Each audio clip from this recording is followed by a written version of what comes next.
How many of you are fans of the children's author Robert Munsch? I remember being in school and, Scholastic, we'd order up Robert Munsch books. I remember reading him.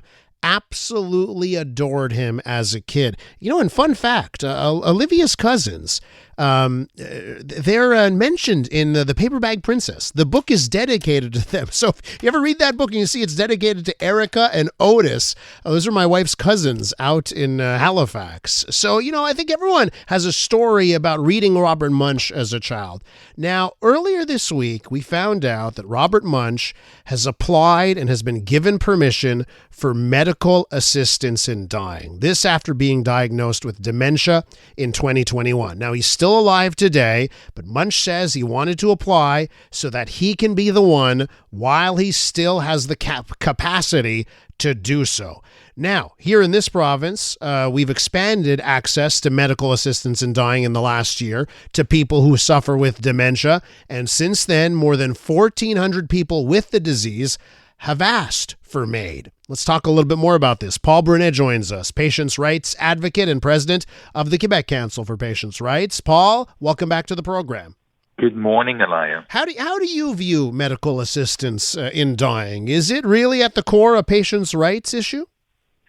Well, it's become a right for a patient to decide that the end of his life will not be the decision of a doctor or from anyone else, but that person is entitled to decide, pending some conditions, very strict conditions in the law, that the end of his life will eventually occur when he decides and no one else. And I think it is the ultimate right of a person to decide that when sometimes life is leaving us, that we have the right to decide how it's going to be done and how comfortable I want to be when this is going to happen. And, it's until we get there, let's remind everyone that the Conseil pour la protection des malades has been fighting for people to receive adequate health care in due time when needed.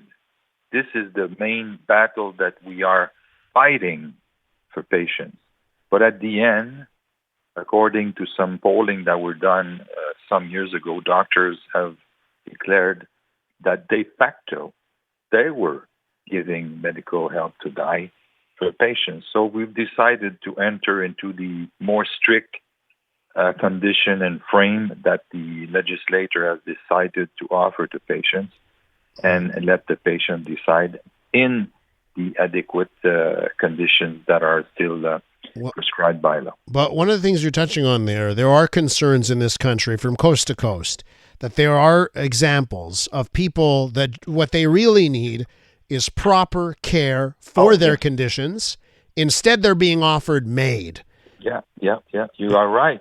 And that's why we've been claiming, not with a lot of success, that the Commission sur l'aide médicale obtains the circumstances in which patients have asked for medical help to die. What circumstances? Were they stuck in a long-term facility without adequate aid, adequate health treatment? Is this the circumstances in which we are? If such is the case, it's a scandal. Unfortunately, we cannot access to the circumstances during which patients have asked for medical help to die. And this could be the answer to your question. And anecdotally, have you seen cases where this happened? Yes. Oh, yes. I have a friend who shot herself because she was not getting a call back from a doctor, and she's decided that was enough. She suffered a lot, and she told me that she'd probably get a permit to kill herself before she gets medical help to die. That's what she did. Jeez. So I know it's an anecdote, but still, I mean, in given pretty strict conditions prescribed by law, I think that someone has the right. I don't know what my brother, Claude, who founded the Conseil 50 years ago, would have thought about that, because Claude was very religious. Yeah. And I don't know, because he died in 88. We started to talk about that in 90. Yeah. But still, doctors are doing de facto, they're doing the thing de facto, anesthesia. They're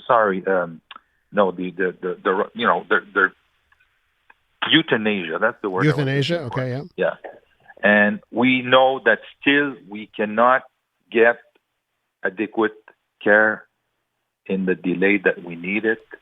And actually, my mother was a nurse in long-term facility, and she didn't want to die in a long-term facility. She preferred to die, in another fashion. Actually, she died promptly and suddenly shopping at the Bay in Montreal. My goodness. So would you want to stay in long-term facility for so long before you die? I wouldn't. Yeah. So I want to know why and how the people decide that they ask for anticipated directives, because if they become incompetent to decide, they want to get medical help to die. And sometimes I understand some patients.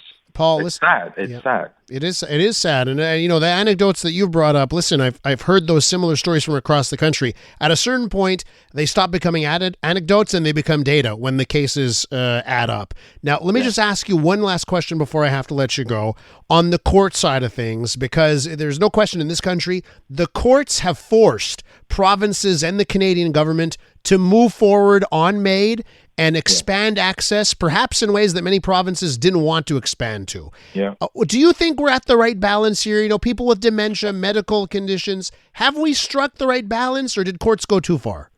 Yeah, that's a good question, and I don't want to talk for other people, but for myself, I know that if I'm diagnosed with a gravely ill, fatal, and mortal illness, I want to sign a anticipated directive to die, because I don't want to, go on suffering, not receiving adequate care when I'll be in hospital or in long-term facility.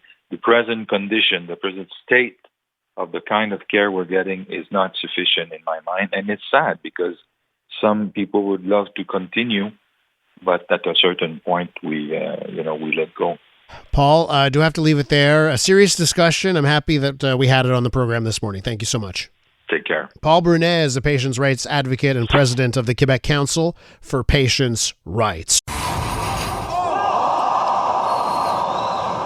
I'm Dylan Playfair. And I'm Tyler Smith. We're putting loneliness in the penalty box by talking to some of our favorite athletes about the importance of friendship. This is Bromance. Bromance is brought to you by Charm Diamond Centers, proudly Canadian-owned and operated. Charm has been part of your love stories and bromances for over 50 years. And you can find Bromance on the iHeartRadio network or wherever you get your podcasts.